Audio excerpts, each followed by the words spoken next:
Welcome to This Week in East Brunswick. This week, over 500 seniors graduated from East Brunswick High School. And all children in the district celebrated their final day of school before the summer vacation. This week, we'll have highlights from the commencement exercises and images of the last day of school. And of an awards ceremony given by the Board of Education at which more than 100 people were recognized. If you've just graduated and you're finding that summer jobs are hard to come by, you're not alone. This week, Jen Enton and Scott White begin a new series about the job shortage. High school career counselor Bob Sullivan offers some suggestions about how to succeed in a competitive market. These stories and more this week, including a look at some river birches with Pegi Ballister-Howells, an announcement of an art auction to benefit East Brunswick's brain-injured kids, a stop by the Senior Center for some summer makeovers, and a review of the council meeting held Monday night. But first, here's a look at programming on Channel 8 as we turn our calendars to July. It's still not too late to start work on those problem areas. Lenore Kulik will take you through it step by step Monday morning at 10 a.m. on Look Great, Feel Great. At 10:30, Carol Phillips shares stories about sets of threes on Stories from the Library. Tuesday evening's programming includes You and Your Money at 7:30 and Exercise the Right Choice at 8. A Channel 8 special edition on Lyme disease will be shown Wednesday afternoon at 4, and at 7:30 Wednesday night, tune in to Spotlight on Education with host Superintendent of Schools, Dr. John Kopko. At 8 o'clock Wednesday night, Laura Ivan investigates teen opinions about television on 18 Growing Up in East Brunswick. This Week in East Brunswick returns on Thursday night at 7 o'clock. And at 7:30, Steve Sackman explores the benefits of massage and other spa therapies.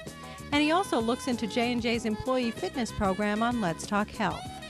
Channel 8's recording of the commencement exercises for East Brunswick High School's class of '92 will also be shown on Thursday night at 8:30. Just a reminder, the library will be closed next Friday and Saturday in observance of Independence Day, and there will be no cable casts on Saturdays on Channel 8 throughout the summer. Saturday programming will resume on September 12th.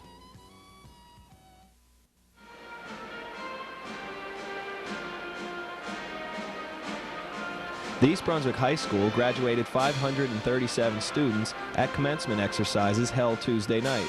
For the second year in a row, the graduation ceremony was held at the Rutgers Athletic Center in Piscataway.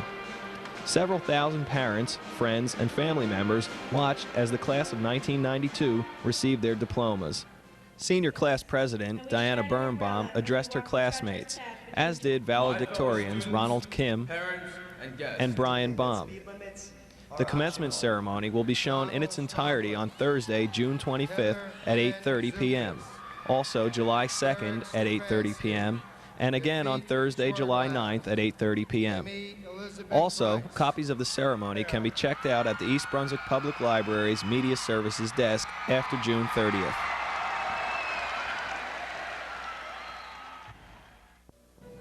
The township's fifth graders also celebrated this week with moving up ceremonies at our 8 elementary schools. They'll be moving up in September to Hammersholt Middle School. This ceremony at Chittick School included special recognition of the members of the band and orchestra, the chorus and special ensemble, the kindergarten aides, the safety patrol, distinguished and improved writers, those who won Presidential Academic Fitness Awards, and those who excelled in art.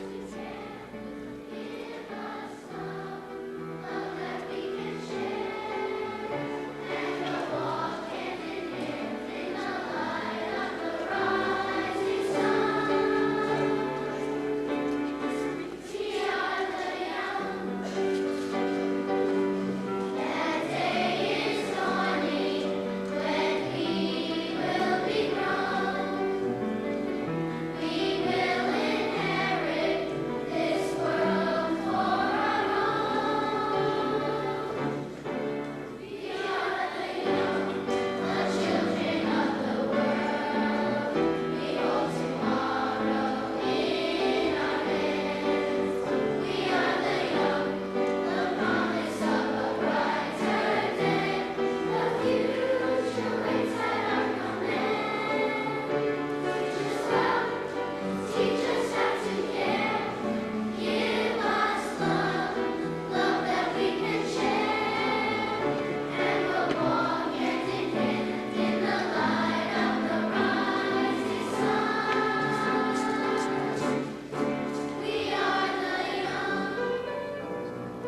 On the other side of the highway at Irwin School, there were surprised shouts of joy from some who apparently did better than they thought they would on their report cards, and some parting tears on the last day of school.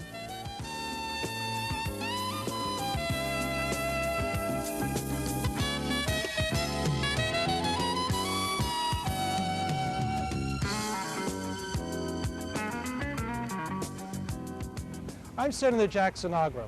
The Cold War may be over, but the economic war has just begun. We are at war with New York, Pennsylvania, and other states for jobs and our businesses. Baxter, a company located in Raritan Center, is moving 350 jobs and a $100 million construction project to New York. It didn't have to happen. If you work for a company or own a company that's considering moving to another state, please call the number on the bottom of the screen. I will personally get involved in trying to help you save your job and save New Jersey's economy. It's important that we all get involved in this war. Thank you. At its last meeting, the Board of Education adopted resolutions expressing appreciation to the members of the staff and community who served on the Partnership Steering Committee and the Special Education Committee during the 1991-92 school year. The board also adopted resolutions commending the more than 100 students and staff members who received awards in recent national and state competitions. Superintendent of Schools, Dr. John Kopko, and members of the board offered their personal congratulations, and Board President Patrick Sir presented certificates of commendation to the winners. Due to a sluggish economy, many high school and college students may find it difficult to locate a job this summer. I'm Jennifer Enton, and over the next few weeks, I will explore various aspects of summer employment. Today I'm at the East Brunswick High School Career Center, where I will look into different programs available to students trying to find a summer job. I'm here with Bob Sullivan, the career counselor at East Brunswick High School. Bob, what types of services do you provide to students? Well, as far as job placement, we have a system where students can come to me and indicate the fact that they're looking for employment. Right now, we're heavily involved in the summer employment. So students would come down and complete a registration card on which they would describe types of preferences they have, background that they have as far as employment, skills that they may possess. And then I keep those files on record, and that gives me a pool of students that I know are actively seeking work, and then try to make a match with what's available in the community. So when you find out about a job, you go through your records and find out which student would be most suitable for the job? What we do right now, in order to make sure that students get out on the interviews quickly, is we post the positions on a board that we have in our Career Center here. But after the school year is completed and students are no longer coming in, I still work in the summer and the Career Center is still open. So that card file gives me a chance of being able to contact students because home phone numbers and information like that is down there. Are these services only available to students currently at East Brunswick High School? Well, primarily it's students that are at the high school who are registered. But we have graduates that do come in. And I've always made that known to the students, the fact that the services that we have here, not only job placement, just general career counseling, are available even though they graduate. So we do have some graduates come back, some students who are in college who register too. Do you find that many students do take advantage of this program that you offer? We have quite a few. Quite a few students come down and register for employment here. What I tell them is to do as many things as possible. To register here, but not certainly to stop at that. To go out and make contacts, to do a lot of things so that hopefully one of their methods will be successful for them. Many times a student will find themselves without a summer job at the last minute. At what time would you suggest a student should start seeking a summer job? I think right around spring, around our spring break would be a good time for students to get out and make some contacts, particularly with programs that plan ahead, such as camps, such as recreation programs, where they really need to have their staff finalized by the time the summer begins. But with many of the retail situations in the area and some other kinds of small businesses, it really isn't that important as to getting out there that early, because their needs are really not that known that far in advance. Have you noticed a decrease in the amount of jobs available this year as compared to previous years? Yeah, I have. This year is a particularly tough year. Obviously, there's a lot in the newspapers, a lot being said about the economy and about the job situation. And I've noticed it just in the number of calls that I've gotten with summer employment. I would say probably at this point, compared to last school year, the summer job listings are down about 40%. So definitely, it's a tight market, as people are saying. I see that, as a fact. What suggestions would you make for students who have not yet found a summer job? Well, I think, with the tight job market, students need to realize that and need to maybe make some adjustments, realizing that the numbers are not in their favor. As students go out and look for jobs, I think they have to maybe adjust their sights somewhat as to what they're looking for. I think as far as the number of hours that they would like to work per week, perhaps they're not going to get what they would like, so they might have to maybe lower their aspirations in that regard. Pay is another area. They're going to have to take another look at the pay and maybe lower what they would like in that area. Another area would be just the job duties and the job environment. Again, maybe the type that they would like, type of job they would like is not going to be there. Therefore, they might have to perform some duties that they don't particularly care for, or work in an environment that's not to their liking. But given the fact that it's just a temporary summer position, they have to really take a look at that. And I think they have to be creative too. Many times students are looking for a full-time position with close to 40 hours a week. That's the ideal. And when the job market is strong, many times that's possible. But really right now, with companies cutting back, students are going to have to maybe look at coming up with maybe 2 part-time positions, trying to work those together, or maybe 1 part-time position and combine that with maybe some odd jobs, like even lawn work or even babysitting. Years ago, I know students at the high school weren't too happy about doing work around people's homes, lawns and babysitting and things like that. But if a student really wants to have a productive summer in terms of making money, they're going to have to adjust and maybe take another look at some of those areas.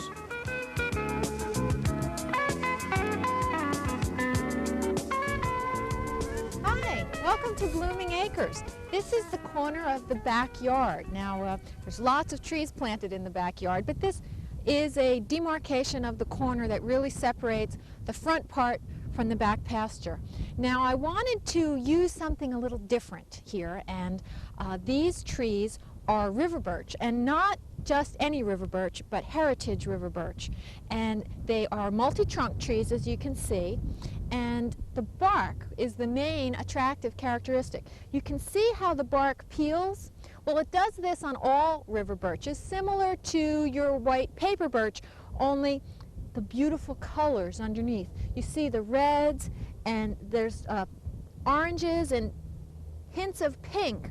Now, as these trees get larger, the peels come off in larger and larger pieces, so they are particularly attractive in the wintertime when they don't have leaves on. Now, I've selected these trees for a number of reasons besides that. Birches often have a problem with something called bronze birch borer, and heritage river birch are resistant to that, so that is another significant advantage. The other thing is their name, river birch, as it applies, they are commonly found growing along rivers in their native habitat and are very tolerant of wet feet. So if the ground is wet and you need something that can tolerate a little bit of wetness down there, this is an excellent selection. Now, there's another tree that I would like to show you that's also tolerant of wet feet, and that one's over by the barn. So let's go over there and I'll show you that. Now, this tree is an oak tree. It's not a pin oak tree. Everybody seems to have a pin oak tree these days. I haven't figured out why pin oak trees have gotten so popular, because they retain their lower branches and they have to be professionally pruned on a regular basis as they get older. But I understand that townships often like pin oaks because they can tolerate wet sites. Well, so can this, and this is not a pin oak. This is a willow oak, and it's an oak, not a willow. But the leaves are very long and narrow, elongated, and appear more similar to a willow than an oak tree. But I love the shape, the overall shape. It does tolerate wet feet, and it's a little bit different. So if you're thinking about an oak tree, or you're thinking about needing a tree for a wet spot, consider one of these. This is a willow oak. And I just can't wait till it gets leaves. We'll see you here next time here at Blooming Acres. Hi, I'm Mayor Ira Oskowski. On Saturday, July 11th, I will be hosting a super town meeting in the East Brunswick Senior Citizen Center from 10:30 a.m. to 12:30. Congressman Dick Zimmer, State Senator Jack Sinagra, Assemblyman Jeff Warsh, Assemblywoman Harriet Derman, Freeholder Roger Daly, and Council President David Donowski will be there to assist me. This is a unique opportunity when all 4 levels of government, township, county, state, and federal, will be represented at the same time. I urge all residents to attend and address these government officials with any questions or concerns that you may have. I look forward to seeing you there. Please don't miss this unique opportunity. Thank you.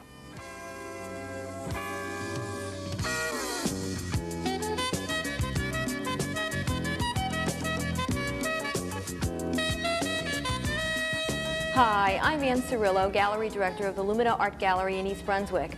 On behalf of the East Brunswick Chamber of Commerce Young Entrepreneur Division, I would like to cordially invite everyone to our auction and sale this Friday, June 26th from 7 p.m. until 10 p.m. at the Lumina Art Gallery at 251 Route 18 in East Brunswick and 18 Central. A few select pieces will be auctioned off and proceeds will go to the East Brunswick Brain Injured Children's Association. Refreshments will be served and ticket admission is $10 per person. Thanks so much and we hope to see you then.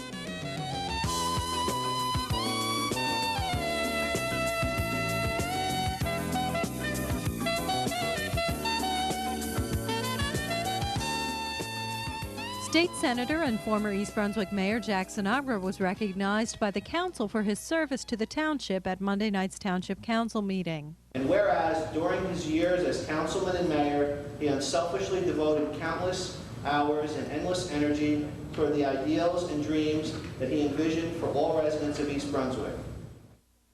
Also recognized were the members of the East Brunswick High School boys tennis team who won the New Jersey team championship, and Robbie Chess, who won the boys singles tennis tournament. Mayor Oskowski also read a proclamation naming June Parks and Recreation Month. Recreation Manager Karen Burke was on hand to accept. Also at Monday's meeting, Mayor Oskowski announced that the host community benefits agreement between the township and the Middlesex County Utilities Authority needs to be renegotiated.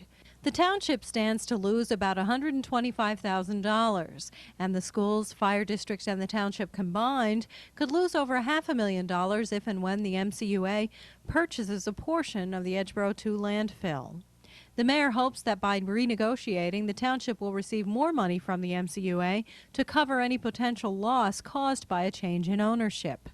Mayor Oskowski asked the council for 2 councilmen to help with the negotiations. Councilman Irving Sporn and Councilman Thomas Clark volunteered their services. In other council news, the council gave preliminary approval to an ordinance that would allow fast food restaurants in town to operate drive-through windows. The ordinance specifies 8 standards that fast food restaurants must follow in order to have a drive-through. One condition proposed by Councilman Clark would force drive-through operators to close the windows at 10 p.m. The ordinance will go to the Planning Board for review and is scheduled for a public hearing at the July 13th council meeting. Also at Monday's meeting, Mayor Oskowski and Township Business Administrator Jack Coughlin requested that the council draft a resolution addressing the proposed completion date of the construction on Route 18 near Tower Center. The proposed completion date, according to Mayor Ira Oskowski, is October 30th, 1992. The resolution would encourage the county to meet that completion date. The resolution is scheduled for discussion at the next council meeting.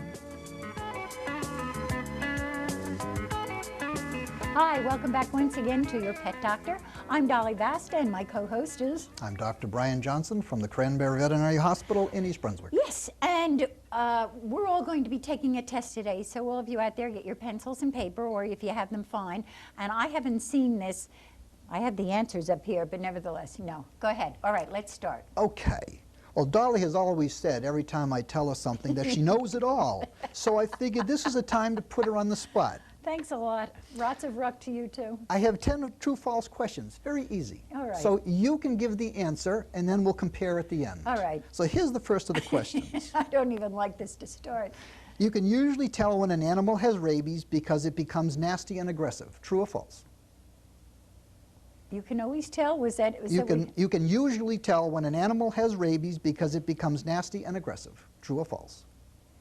I'd say false. Okay. A dog will heal his own wounds by licking at them. False. Brewer's yeast tablets, if given daily, will usually help control fleas. Now, I've heard that, but I don't know. I have a sneaky feeling that's false. But maybe it's true. Dog food should not be given to cats because it will cause them to go blind. I don't know. I'll say false because it just sounds silly. Okay. This is kind of a fun one. Yeah, so far this whole thing hasn't been fun, but go ahead. Mammals, dogs, cats, and mammals type yeah. creatures. Mammals give birth to live young and do not lay eggs. True. Sunflower seeds are a fairly well-balanced diet for birds. True. If you have high blood pressure, you should keep petting or rubbing a dog across its back. It will help keep your blood pressure down. You know, I'm going to say true because I do believe it helps. Okay. Early signs of heartworm disease in dogs is coughing. I don't have the vaguest idea on that. Okay. We'll get back to that. The spayed dog has a longer lifespan than the non-spayed dog. I believe that's true. Okay. The fastest running dog is the greyhound. True. Okay. Well, I think you passed, but just barely. Really? Yes. Let's go back and take a look at it again. All right, let's argue about it. Okay, like I usually tell our folks, Dolly has the right to be wrong. Okay. You can usually tell when an animal has rabies because it becomes nasty and aggressive. That's false because there are two forms of rabies. The aggressive or furious form occurs in 40% of the cases, but in 60% of the cases, the majority of the time, they have the dumb forms which make them appear to be friendly. Well, I was right on that then. I said false. Yes. So go ahead. You guessed well on that one. Good. Okay. Oh, a dog will heal his own wounds by licking at them. Probably the worst thing a dog can do. It'll keep the wound open, it will cause irritation, and it will not heal. I got that Never, right, too. ever, yes. Jeez. Brewer's yeast tablets, if given daily, will help control fleas. It's a good source of vitamin B and protein and will do nothing to help fleas. I got that right also. Okay. Geez, that's 3 out of 3 so far. Yeah. Dog food should not be fed to cats because it will cause them to go blind. That's true. Oh, really? Yes. The reason is dog food does not contain taurine, which is an essential amino acid. And if not given to the cat for about 2 months at a time, the cat will permanently lose its vision. Sure. So you see, you were trying to trick me. Okay, so I have one wrong so far. Okay. Mammals give birth to live young and do not lay eggs. False. Really? Yes. In Australia, there's a creature called the duck-billed platypus that gives birth to eggs, lays eggs, and from there the animals come out. You were trying to trick me on that. Yes. Yes. Exactly. Yes, exactly. Sunflower seeds are a good balanced diet for birds. Probably the single worst food you can feed a bird. Well, the single worst, because they contain mostly oil and fat. And last week we actually had 2 birds die in the practice. When we autopsied them, they both died of fatty liver from sunflower seeds. Well, so much terrible for diet. Fatty sunflower. Yeah. If you have high blood pressure, you should keep petting or rubbing a dog. It will help lower your blood pressure. This is true. I said that was true. Many studies have been done. It seems to take the aggression out. When I talk to my dog, I mean, she just sits there and listens to me, no arguments. It's wonderful. You're giving me high blood pressure now because they're speeding me up. What's the last one? Early signs of heartworm disease is coughing. There are no early signs. Well, see, I said I didn't know. The spayed dog does live about 2 years longer. And the fastest dog is not the greyhound, it's the whippet. So I got 3 wrong out of 12. That's pretty good. 10 out of 10. Of 12. So 3 out of 12. Yeah. Whatever it is, I hope you did as well. I'll see you all next week. 6 lucky ladies were the winners of a drawing at the Senior Center for a free haircut and blow dry on Monday. Lorraine Cachel, program coordinator at the center, arranged for the styling session with the proprietor of Hair In, Bridget Santa. Bridget and Sue Murphy, a stylist at Hair In, donated time on their day off to give new looks and advice to members of the Senior Center. All members of the center are in for a special treat on July 1st with the Calvary Baptist Church Chorus. The group comes from Winston-Salem, North Carolina, and visited several years ago. Their return engagement is scheduled for Wednesday, July 1st at 1:30. At the end of the month, New York Sports Club will open its doors to seniors for a presentation about the President's Physical Fitness Council. That's on Wednesday, July 29th at 11:30. Those interested in participating should call 390-6896 to register.